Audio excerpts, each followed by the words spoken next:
Les extrémités des hommes sont des opportunités pour Dieu. Les extrémités, ce que nous appelons d'un point de vue humain, une extrémité, une limite, une impossibilité, ce n'est qu'une opportunité pour Dieu pour manifester sa puissance et sa gloire dans ta vie. Pourquoi la vie est-elle pleine de détours? Quelle question! Notre vie est ainsi parsemée de détours et rarement nous allons droit au but.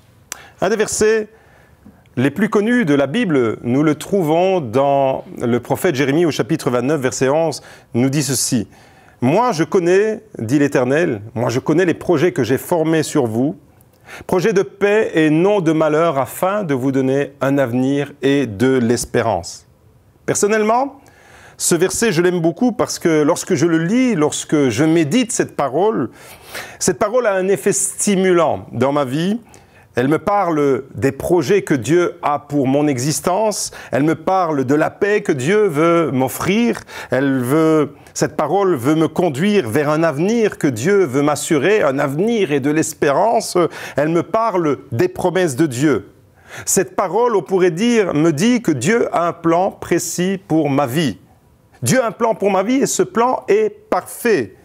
Mais peut-être que toi, tu l'ignores. Dieu a un plan pour ta vie et le plan que Dieu a pour ta vie, pour ton existence, est tout simplement parfait. Alors, si Dieu a un plan et que ce plan est parfait, pourquoi Dieu ne nous conduit-il pas directement à la réalisation de ce plan? Cette parole, c'est une promesse. Je connais les projets que j'ai formés sur toi. C'est une promesse que Dieu nous fait. Pourquoi la vie est-elle pleine de détours? On nous a appris dès notre plus jeune âge à l'école que le chemin le plus direct entre deux points, c'est la ligne droite. Du point A pour arriver au point B, c'est la ligne droite le plus direct. Mais malheureusement, la vie, eh bien, ce n'est pas ça. Ce n'est pas comme la devise de l'Olympique de Marseille, célèbre équipe de football en France. La devise de Marseille, de l'OM, c'est droit au but. Malheureusement, la vie, c'est rarement droit au but. Notre vie n'est pas une ligne droite. Notre vie ressemble davantage à un serpentin. Dieu nous a peut-être fait une promesse à un moment donné, et puis, avant de voir la réalisation de cette promesse, eh bien, il y a du temps, il y a des chemins, il y a des détours. Et à un moment donné, on peut se perdre dans ces chemins, et on peut se poser la question, mais Seigneur, où est l'accomplissement de ta promesse? Seigneur, où est la réalisation de ta promesse? Voyez-vous, dans la vie, il existe deux types de détours. Ceux que nous provoquons nous-mêmes à cause de nos mauvais choix, à cause de nos mauvaises décisions, peut-être même à cause des alliances, de mauvaises alliances que nous faisons avec certaines personnes et qui nous amènent sur un chemin de détour. Et nous sommes là, et le peuple d'Israël a connu des détours dans son histoire à cause de mauvais choix, de mauvaises décisions prises à certains moments. Et puis, il y a le deuxième type de détour, ceux que Dieu nous fait prendre lui-même volontairement. Et aujourd'hui, eh bien, j'aimerais m'entretenir avec vous sur ces détours que Dieu organise volontairement dans notre vie. Alors qu'il nous a fait une promesse et nous aimerions voir au plus vite l'accomplissement et la réalisation de cette promesse, nous sommes là dans un labyrinthe. Et par moments, nous ne comprenons pas où Dieu veut nous conduire, où est-ce qu'il est en train de nous emmener. Alors imaginez la scène avec moi. Pendant plusieurs années, on vous promet une promotion à votre travail. Votre patron vous dit, tu vas monter en grade, tu seras mieux payé, tu ne feras plus le sale boulot, tu vas t'épanouir dans ce que tu fais, la qualité de ta vie va augmenter. Si vous êtes comme moi, vous dites, ok, merci patron, super, c'est quand que ça commence? Lorsque vous êtes dépositaire de telles promesses, vous avez juste une seule envie, c'est que au plus vite elles se réalisent, au plus vite les promesses, les bonnes choses puissent se concrétiser dans notre vie. Maintenant, imaginez le peuple d'Israël. Pendant 400 ans, la Bible nous dit que pendant 4 siècles, 400 ans, le peuple de Dieu, le peuple d'Israël, le peuple qui avait reçu des promesses, a été humilié, esclave en Égypte, opprimé par les Égyptiens. Et pendant 400 ans, ils ont entendu la même promesse, la promesse d'une terre promise. Pendant 400 ans, vous entendez parler du pays de Canaan, un pays où coule le lait et le miel. Quand vous recevez des promesses de ce type, de cette envergure, vous avez juste une seule envie, Vous dites, Seigneur, c'est quand que tout ça va commencer? C'est quand que tu vas réaliser ta promesse? Maintenant, imaginez, les 400 ans sont terminés.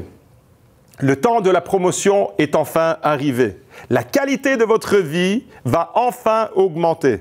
Dieu envoie un libérateur pour vous sortir de la misère. Nous découvrons ce récit dans le livre de l'Exode au chapitre 3, au verset 7, il est écrit « L'Éternel dit, j'ai bien vu la misère, la souffrance de mon peuple qui est en Égypte. » De la même manière que Dieu voit ta misère, ta souffrance, toi qui es là, toi qui peut-être en ce moment est dans les larmes, dans la souffrance, dans la douleur. Dieu dit, j'ai vu, j'ai connu. J'ai vu la souffrance, la misère de mon peuple qui est en Égypte et j'ai entendu son cri à cause de ses oppresseurs, car je connais ses douleurs. Dieu n'ignore pas tes douleurs aujourd'hui. Dieu a entendu tes cris. Dieu a entendu tes lamentations. Je suis descendu pour le délivrer de la main des Égyptiens et pour le faire monter dans ce bon et vaste pays, dans un pays découlant de lait et de miel. Vous remarquez dans ce récit le mouvement de Dieu. Dieu descend. La parole de Dieu nous dit que Dieu descend. Dieu dit, je suis descendu pour délivrer mon peuple de la main des Égyptiens et pour les faire monter. Et le mouvement que Dieu amorce dans notre vie, c'est exactement la même chose. Quand Dieu descend, c'est afin de nous faire monter. C'est exactement ce qui est arrivé dans ce récit et c'est exactement ce qui est arrivé en la personne de Jésus. En la personne de Jésus, Dieu est descendu rejoindre notre humanité afin de nous élever, afin de nous offrir une élévation, afin d'augmenter la qualité de notre vie, afin de nous délivrer, afin de nous soulager de nos souffrances, de nos douleurs et de nous libérer de l'oppression. Chaque fois que Dieu descend, c'est afin de nous faire monter. Dieu est descendu. À présent, tous les paramètres sont rassemblés. Tout est OK. Le timing de Dieu est OK. Le serviteur de Dieu est prêt. Vous programmez votre GPS, vous êtes en Égypte, vous devez vous diriger vers le pays de Canaan. Vous programmez votre GPS et vous y écrivez « Terre promise, pays de Canaan, ville sainte, Israël. Are you ready? Let's go !» Nous nous dirigeons vers la terre promise. Et puis subitement, vous réalisez que les choses ne tournent pas comme vous les aviez prévues. Les choses, le scénario de votre vie ne se déroule pas comme vous l'aviez imaginé. Au lieu d'aller vers le nord, vous allez vers le sud. Pourtant, vous savez que la terre promise, le pays de Canaan, se trouve au nord du pays d'Égypte. Et là, vous ne comprenez pas. Au lieu de vous diriger vers le nord, vous allez vers le sud. Au lieu d'aller au pays du lait et du miel, vous vous enfoncez dans le désert. Le scénario de votre vie ne se déroule pas comme vous l'avez prévu. Pourquoi? La réponse, bienvenue à l'école de Dieu. Bienvenue dans les détours de Dieu. On trouve ça dans le chapitre 13 du livre de l'Exode. Nous lisons au verset 17, « Lorsque le Pharaon laissa partir le peuple, Dieu ne le conduisit pas par le chemin du pays des Philistins, quoique le plus proche. Car Dieu dit, le peuple pourrait avoir du regret en voyant la guerre et retourner en Égypte, mais Dieu fit faire un détour au peuple par le chemin du désert vers la mer des joncs. Dieu est celui qui organise un détour pour le peuple de Dieu. Dieu est celui qui organise des détours dans notre vie. Il fait faire un détour au peuple par le chemin du désert. Dieu nous amène au désert et vers la mer des joncs. Alors, pourquoi ce détour? Pourquoi ne pas aller directement vers le pays de Canaan, la promesse, la terre promise? La plupart du temps, quand les choses ne se passent pas comme on les avait imaginées, la première réaction que nous avons, tout d'abord, on est contrarié. C'est la première réaction, elle est humaine, elle est normale. Nous sommes contrariés parce que nous avions imaginé notre vie prendre une orientation et voilà que notre vie prend une toute autre orientation. Ensuite, après la contrariété, il y a de la déception, du découragement même. Et finalement, eh bien, tout ça peut devenir de la colère qui macère parce que vous êtes aigri, vous êtes amer, parce que vous ne voyez pas la réalisation des promesses de Dieu. Dieu vous a promis peut-être un mariage, Dieu vous a promis un enfant, Dieu vous a promis des bénédictions, Dieu vous a promis un ministère, Dieu vous a promis quelque chose de bon et vous êtes là et vous faites du surplace et peut-être que vous dites mais je suis en train de partir dans une direction tout à fait à l'opposé comme Israël. Au lieu d'aller à gauche, ils vont à droite. Au lieu de monter, ils descendent. Au lieu d'aller vers la terre promise, ils s'enfoncent dans le désert. Et pourtant, la Bible dit que c'est Dieu qui organise ce détour. Pendant 400 ans, on vous dit vous irez par là. Et puis, quand le jour de la délivrance arrive, vous partez dans l'autre direction. L'itinéraire a changé. Première leçon, vous devez retenir que Dieu ne change pas sa destination, mais il adapte son itinéraire en fonction de notre niveau de maturité et pour nous protéger et nous transformer sur le chemin. L'objectif de Dieu ne change pas, pour Israël comme pour nous. C'est toujours le même. Pour vous comme pour moi, il s'agit des projets de paix et de bonheur que Jérémie nous rappelait au chapitre 29, verset 11. « Je connais les projets que j'ai formés sur vous, dit l'Éternel, projets de paix et non de malheur, afin de vous donner un avenir et de l'espérance. » Ça, c'est la destination et ça ne change pas. Dieu a toujours pour toi des projets de paix, de bonheur et il a déjà prévu un avenir et de l'espérance.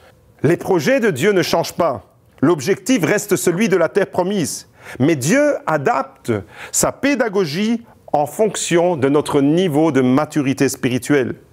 Dieu ne choisit pas le chemin le plus court pour conduire son peuple, comme il ne le fait pas avec nous non plus. Parce que le chemin le plus court pour Israël était synonyme de conflit, de guerre. Il y avait sur ce chemin le plus court, il y avait des garnisons égyptiennes et inévitablement, le peuple d'Israël allait se reconfronter aux Égyptiens, être dans le conflit et faire marche arrière et oublier la terre promise.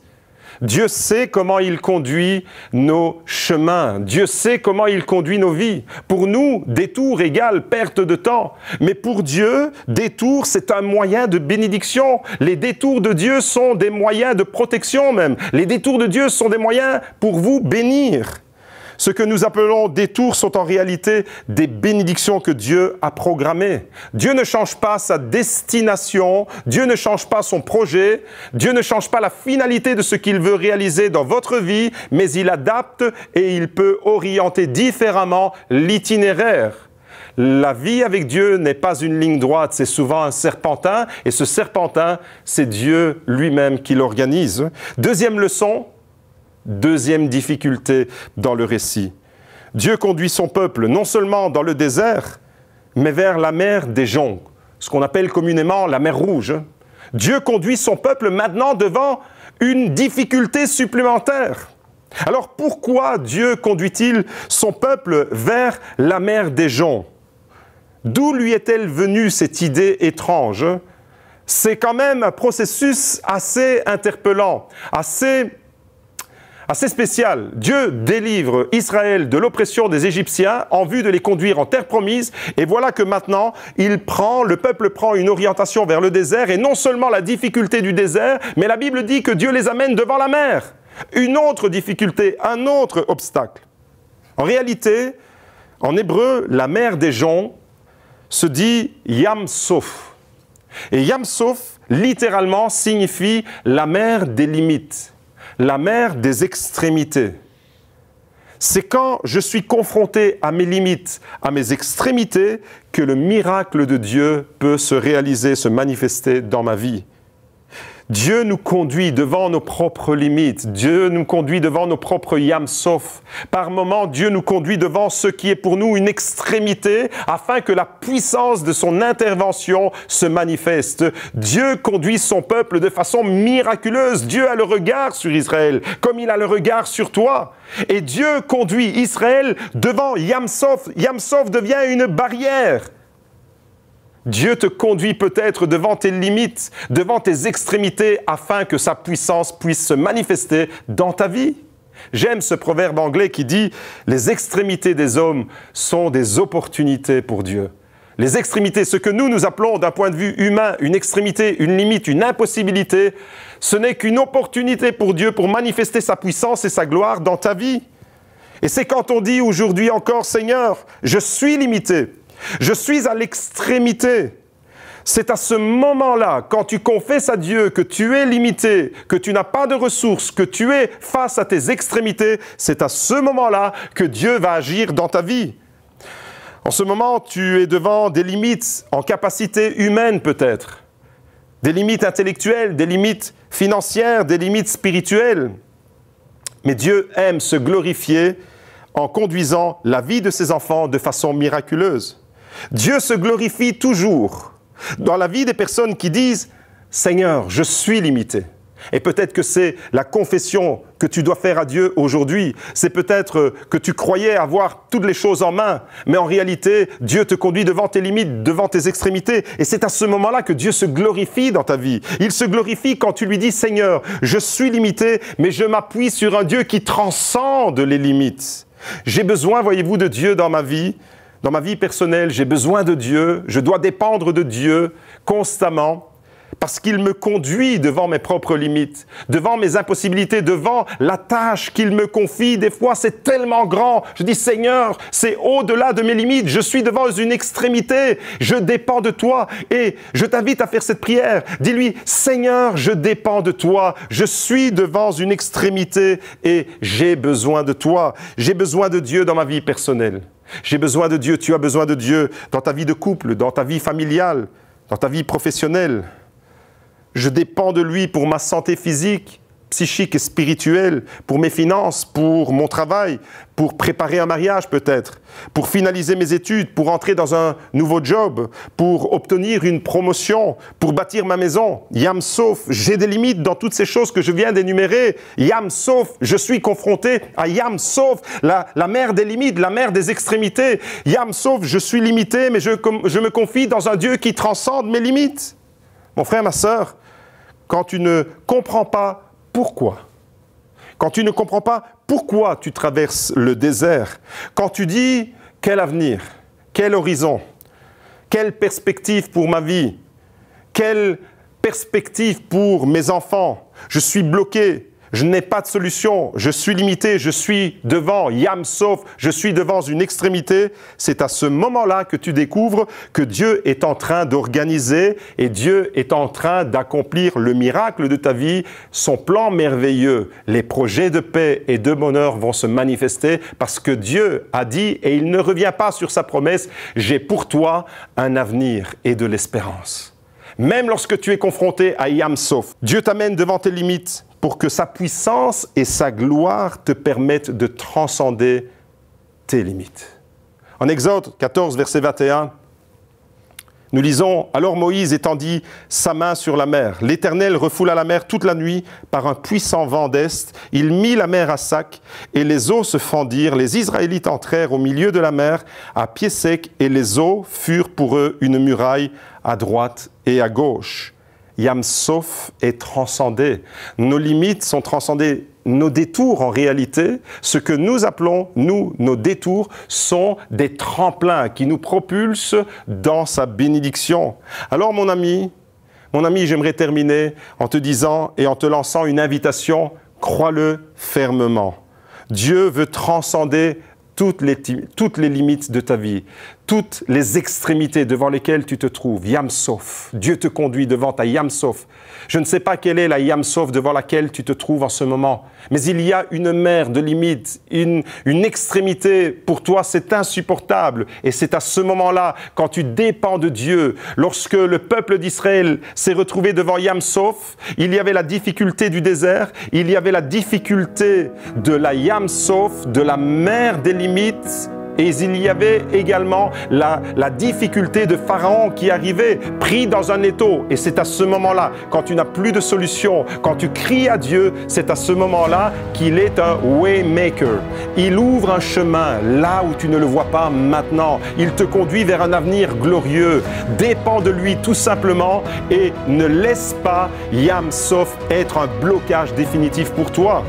Mon frère, ma sœur, j'aimerais que tu puisses véritablement entrer dans ta destinée et recevoir la bénédiction Dieu a des projets de paix et non de malheur afin de te donner un avenir et de l'espérance. Sois béni au nom de Jésus. Amen.